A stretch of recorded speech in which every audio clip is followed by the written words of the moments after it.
মেলা প্রাঙ্গণে আছেন সহকর্মী সাদিক হাসান ইমন। সরাসরি যাচ্ছি তার কাছে। ইমন, আজকে 11 দিন পেরিয়ে ঢাকা আন্তর্জাতিক বাণিজ্য মেলার 12তম দিন চলছে। নিয়ম অনুযায়ী 10টার সময় প্রবেশদ্বার খুলে দেওয়া হয়েছে এবং জনসমাগম কিন্তু আসতে শুরু করেছেন। সময়ের সাথে সাথে সেই সংখ্যা আরো বাড়বে বলে সবাই আশা করছেন। আর দেখা যাচ্ছে যে এবার বিক্রেতারা জানিয়েছেন যে এখনো পর্যন্ত তারা খুব একটা বেচাকেনা শুরু করতে পারেননি, তবে এখন তারা স্টল সাজিয়ে গুছিয়ে তুলতে ব্যস্ত সময় পার করছেন। ক্রেতাদের কিভাবে আকৃষ্ট করা যায় সেই প্রচেষ্টা কিন্তু এখন তাদের মাঝে দেখা যাচ্ছে। এবারের মেলা শুরু থেকেই কিন্তু বিক্রেতারা বারবার বলে আসছিলেন বিগত বছরগুলো থেকে এবার দর্শনার্থী বা ক্রেতার সংখ্যা অনেকটাই কম। আবার এবারের বর্ষপূর্ণ ফার্নিচার বা যে কোনো দোকানেই ক্রেতাদের আগ্রহ আসলে তেমন নেই, তাই দোকানীদের মুখে হতাশার ছাপ দেখা গিয়েছিল। অনেক দোকানি শঙ্কায় ছিলেন যে স্টল ভাড়া উঠানো যাবে কিনা, কিন্তু গত শুক্রবার এবং শনিবারের পর তারা কিন্তু অনেকটাই তাদের হতাশা কমে গিয়েছে এবং তারা বিক্রি করা অনেকটাই কাটিয়ে উঠতে পেরেছেন। তারা বলছেন যে ছুটির দিনগুলোতে শুক্র শনিবারে এখানে পা ফেলার জায়গা ছিল না বাণিজ্য মেলায়। শুক্রবারে প্রায় 2 লক্ষ মানুষের সমাগম এখানে ছিল, শনিবারেও প্রায় 1 লক্ষ মানুষের সমাগম কিন্তু এখানে ছিল।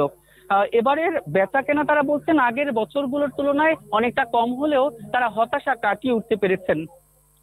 অবশ্য তারা কিন্তু ক্রেতা ফেরাতে বিশেষ বিশেষ ছাড়ের প্রচেষ্টা চালিয়েছেন, বিশেষ বিশেষ ছাড় দিয়েছেন এবং বিশেষ বিশেষ ব্যবস্থা করেছেন। বিক্রেতারা বলছিলেন যে মেলার আয়োজন আসলে ঢাকার প্রাণ কেন্দ্র থেকে অনেকটা দূরে হওয়ায় তারা আশা করতে পারছে না ছুটির দিন ব্যতীত অনেক জনসমাগম হবে, অনেক বিক্রি তাদের হবে। আর তাছাড়া বর্তমানে নিত্যপণ্যের দামের যে দামটা বেড়ে গিয়েছে, এজন্যও কিন্তু মানুষ শখের পণ্যের দিকে ঝুঁকছেন কম। তবে গত শুক্রবার শনিবারের পর তারা অনেকটাই আশার আলো দেখছেন। তারা বলছেন যে এবারের বাণিজ্য মেলায় তারা ভালো বেচা বিক্রি করতে পারবেন।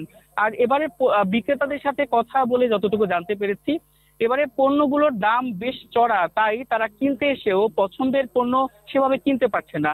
আর বিক্রেতাদের যখন এই অভিযোগ করা যাচ্ছে, তারা বলছেন যে তারা যে পণ্যগুলো কিনছেন সেগুলোতেই আসলে বেশি দামে কিনছেন, আর তাই কারণে দেখা যাচ্ছে যে বেশি দামে বিক্রি করতে তারা কিন্তু বাধ্য হচ্ছেন। আর এবারে আইন শৃঙ্খলা রক্ষাকারী বাহিনীর কথা যদি আমি বলি, তাহলে বলবো যে আইন শৃঙ্খলা রক্ষাকারী বাহিনীর সংখ্যা কিন্তু দ্বিগুণ পরিমাণ করা হয়েছে। এই জন্য কিন্তু তারা এই জন্য আমরা দেখেছি যে তারা কিন্তু সব জায়গায় টহল দিচ্ছে এবং তাদের তৎপরতা কিন্তু অনেকটাই বেশি।